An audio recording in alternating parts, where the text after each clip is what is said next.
I've genuinely loved 2.8 of Wuthering Waves. If you've never played Wuthering Waves, 2.8 is awesome, and I think you should play it. It's really fun. There is a new EP out for Chisa, Slashing Bloom, which is actually, I don't know why, but I know that Chisa is not a perfect character, but she really has become one of my favorite characters. My name is Marco. I'm a professional opera singer. I love talking about video game music from an emotional perspective. After a decade on the stage, I stream, I cover video game music and games themselves. Let's listen to and talk about Slashing Bloom, Wuthering Waves EP 2.8.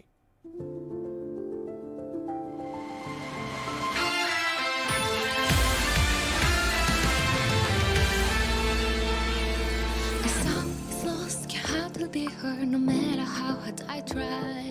The big loneliness keeps crying inside of me. Say the wish, just say the wish from the trembling of my cry. I will learn all the way to reach inside of my memories. Brazen fire, the world keeps twisting emotions into overdrive. And an answer with no certain clue. Can I reach you for the stars? Tomorrow can be shining there to make a brighter day. No time to make another choice, just fly away. Chase out into silence. This one leaves me shouting. Spread all of the wings and take flight toward eternity. The heartbeat breaking melody, fighting within every beat, setting fire when the sin of God that fade away. This feeling can follow, incurable grow, so bright in the answers remaining untold. Can you totally recall light in this gray invisible light to shine the world? I like this a lot. I think, like, you know, Slashing Bloom, and I think, okay, so Chisa is a very emotional girl. There's a lot of sensitivity. There's a lot of softness in Chisa as a character. But also, you know, when we see her combat and her gameplay, there's tons of energy in it. You know, there's the way that she revs up the scissors and using the scissors themselves. And you know, while I wish she was a main DPS, she has a lot of power and energy within her. And I think here we get this mixture of like really like feeling contemplative about life, especially as we start. I just want to point out like two little corners, the beginning of the chorus and the very beginning. Check this out. So if we go to the very beginning, so it's you even right away, you hear the juxtaposition between right? So that's the twist there. We have this very calm, contemplative, thoughtful feeling, and then and then we're right thrust into the energy of it, right? Now that's one spot. And then as we build to the chorus, this is really nice too. When you sing,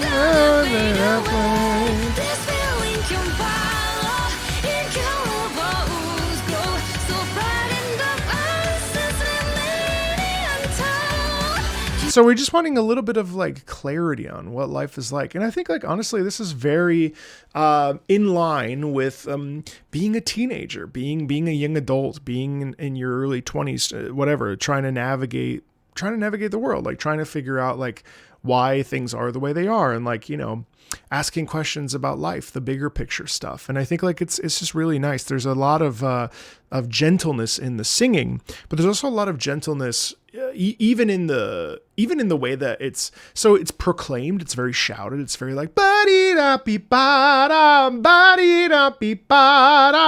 asking questions, you know, like, what do I have to do? What do I have to do? What is this all about? What is the meaning of this? And that sort of external release, right? Especially musically, because it's quite loud, it's quite big, even though the vocals are very smooth. So you get this like feeling of like, I want you to understand me, you know, how do I live? And also this outburst, right? So I find the juxtaposition really interesting.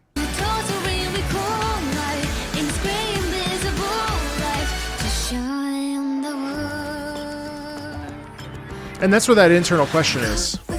Oh.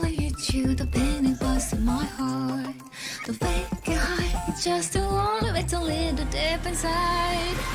One by one, the pieces of dream lost inside of my head. They won't fade, they'll incredibly shadow.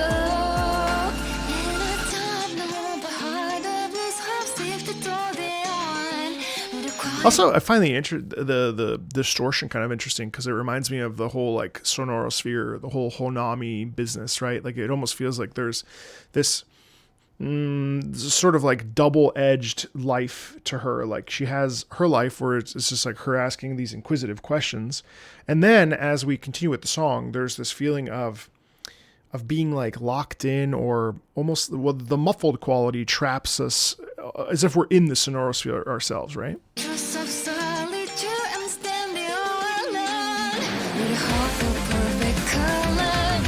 This is Hope. Oh, that's nice.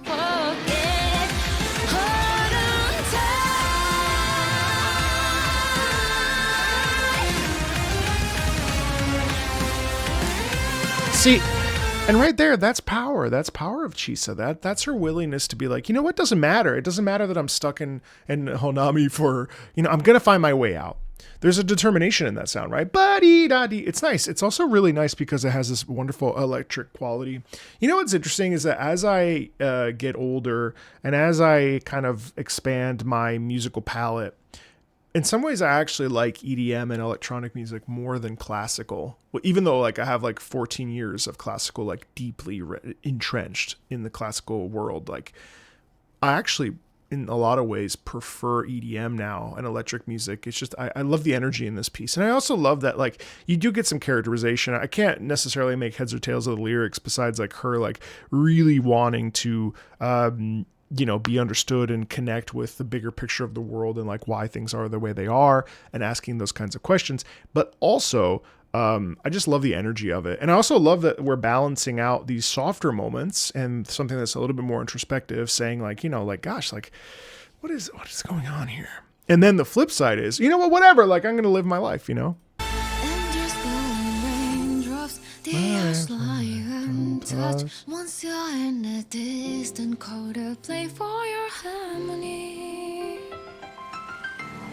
Tears into silence, this love leaves me shouting. Spread all of the wings and take a brighter tomorrow.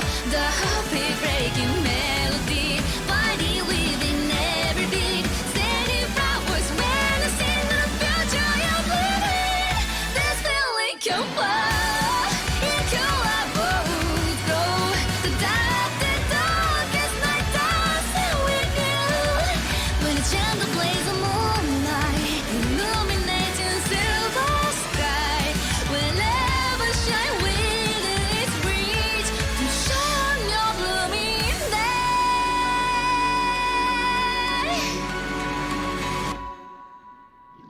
I don't know, like even that, like, so basically I got to the kind of like the crux of this song at the very beginning, and I was thinking about that, and I was thinking to myself like, well, okay, well, what do I have to say about this? And other than the fact that I really enjoy the music and I find the qualities in it really satisfying, I think the vocals are very, very, very like delicate, but also powerful, especially in the upper register. There's that extra oomph to it. In general, what I think is really neat about this is that we get the emotional crux of what we're trying to say lyrically, vocally, and so on and so forth right off the bat. But now that doesn't mean that we stop with we diminish the intention of the piece. So even though it's pretty on the surface, maybe surface level in terms of like the complexity of the emotions that are being expressed, the role of a singer in a case of something like this is to prolong an emotional arc. Right? And so an emotional journey, even if it's just the same emotion, that same emotion has different colors to it, right? That emotion has different flavor depending on the certain words and whatever. So like while the words are coloring this experience, the emotional stakes kind of stay the same and go through like a sort of a fairly placid journey. So there's not a lot to necessarily say about the emotional integrity of the piece, even though it's really nice. You know what I mean? And I think more than anything, it's just a nice button on 2.8 because 2.8 had a couple themes that I really liked.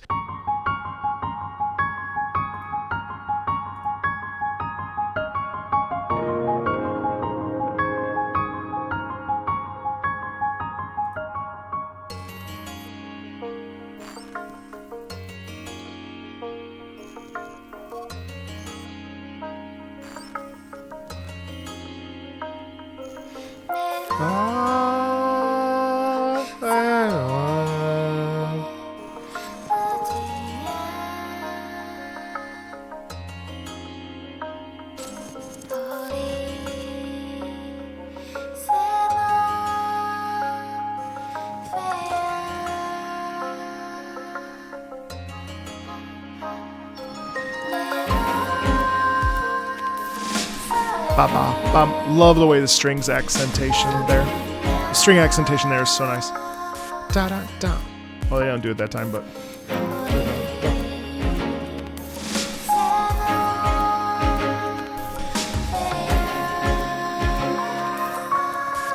It's so pretty. And I think like what I especially like about that, both in context and out of context. So in context, what I like about it is that it sort of showcases the sort of frozen in time qualities that Honami City has in 2.8. So there's this kind of placid, flat experience where it feels very ethereal, and it's very like, you know, just kind of sustained. Now, obviously, there's rhythm and, of course, the vocals, but it doesn't really feel like it's not trying to pull us out of an experience. It's not trying to like captivate us. It's not trying to get us to like feel this and that and the other. It's just showcasing that there's this like, a bit of like a frozen state that is just prolonged, right? Super nice. And then the harmonies, you know, the harmonies are like, ooh, they kind of like perk your ear up a little bit, and then you want to lean in and pay attention to it. But in general, I don't really feel like it's a piece that's like trying to vie for your attention. If I recall, Truth in the Color of Cherry Blossoms is another one that I really liked. Yeah, similar. But do you hear how this one already, simple piano with the vocals, is actually trying to pull your attention? This one's telling a story, I think.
I think this piece, why I like it so much, is that I think it's not only contextually, it just feels like it's like one of these pieces where what Chisa like is seen for the first time in many, many months as she's isolated, or, you know, if I recall, it's like 20 years for her, or what have you. Like there's this sense of like, oh my God, I'm finally like I'm not alone. I'm not alone, you know? You know, and then when the harmony comes in, it's like, oh my gosh, finally there's another voice because there's another person. And so there's this kind of unifying sound there that's really beautiful, and it feels very much again like this, like if Chisa's like power and strength comes in her EP, well, this is one of those moments where it's like, gosh, you know, I just wanted to be understood. I just wanted to be seen. I just wanted to be, you know, a person of the world. And now finally I can actually get out, and I can exist. I can be real, you know? And I think that that's so lovely. And you hear that in this, you know,